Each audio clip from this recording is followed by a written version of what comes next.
It is a race against time, and billions of dollars are at stake. The supercommittee working through the weekend on Capitol Hill, trying to reach a deal to cut $1.2 trillion from the deficit. Failing to reach a deal, it would trigger automatic cuts. So where does the axe fall if there's no deal? Let's bring in our power panel. Andrea, Tantaros, daily news columnist and co-host of The Five. Wiehl, a Fox News legal analyst, and Deneen Borelli, a Project 21 fellow, Daily Caller columnist, and Fox News contributor.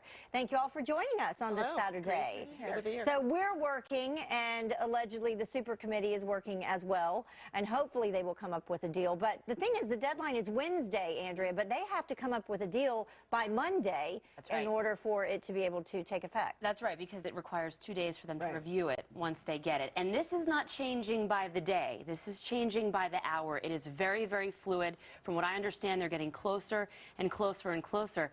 But the funny thing is, the White House does not want them to get a deal. They want the supercommittee to fail. It shows disarray. It does, and then it falls into line with the narrative that they're painting, that this is a do-nothing, dysfunctional Congress.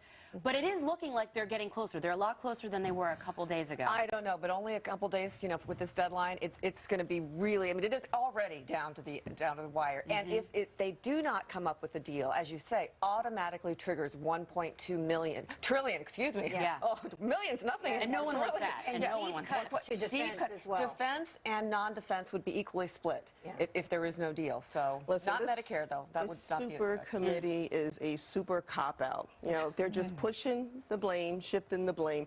They're not even performing their basic duty, and it's utterly ridiculous. If you work someplace else, if you can't perform your basic duty, you're going to get fired. I was on the Tea Party Debt Commission this past week. We were able to pass a $9.7 trillion cut. Okay, for the budget. So we were able to do so. We, the people, we talked to people from across the country. We came up with the plan.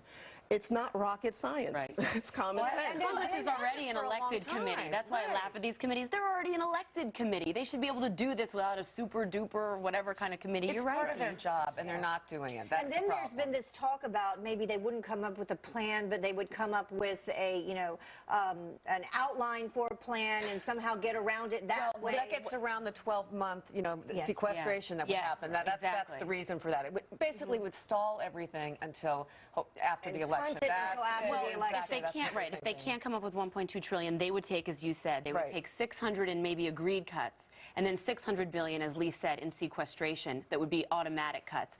I don't know if this looks good either. I mean, that's going to be a real PR, I think, problem if that ends up happening, because that looks dysfunctional all the way down. It's like no one wants to make these tough decisions because they know that the election is coming up. So and they're more concerned about that. Yeah, the lobbyists, the American people. But under Wiehl's leadership, they can't even be more concerned with the election. But hopefully people are starting to see this. I think so. Absolutely. Yeah. Okay. Well, our other topic today: a new report shining light on a perk of being in Congress. Lawmakers able to trade stocks based on information that they get while doing the people's work. And according to one economist, their portfolios do a lot better than the rest of us. Imagine that. So is it time to ban congressional insider trading? They get around this because it's not specifically insider trading, right? It's ridiculous. You know, why can't they abide by the same rules that everyone else abides by? Okay, they're doing much better in some cases than the hedge funds are doing. I think a report came out that said they were doing like 10% better. And they have access to inside information. That's right. Absolutely, because they know who's getting the contract, for example, the big contracts. They know before it's announced to the public, so they can invest in that company. They know if the stock is going to be going down or up based on those kind of things. So there should be, not that I'm for passing laws, new laws all the time, but there should be a new law, a statute saying, you know, because that's not the specific definition of insider trading, which is how they get around it. Right. This is bigger than just a CEO, say, giving them a stock tip. This is them actually writing legislation, knowing what legislation is going to pass and fail. It's an unfair advantage. I mean, they work for us.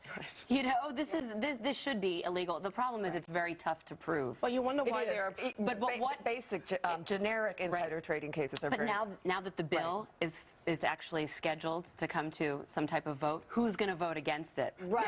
Then they I'm not going to vote against. I'm going to vote against insider trading. But you wonder why their approval rating is so low. They can't pass a budget, and they got insider trading going on. Right. Better advantage than we have. I guess. Well, footballs, baseballs,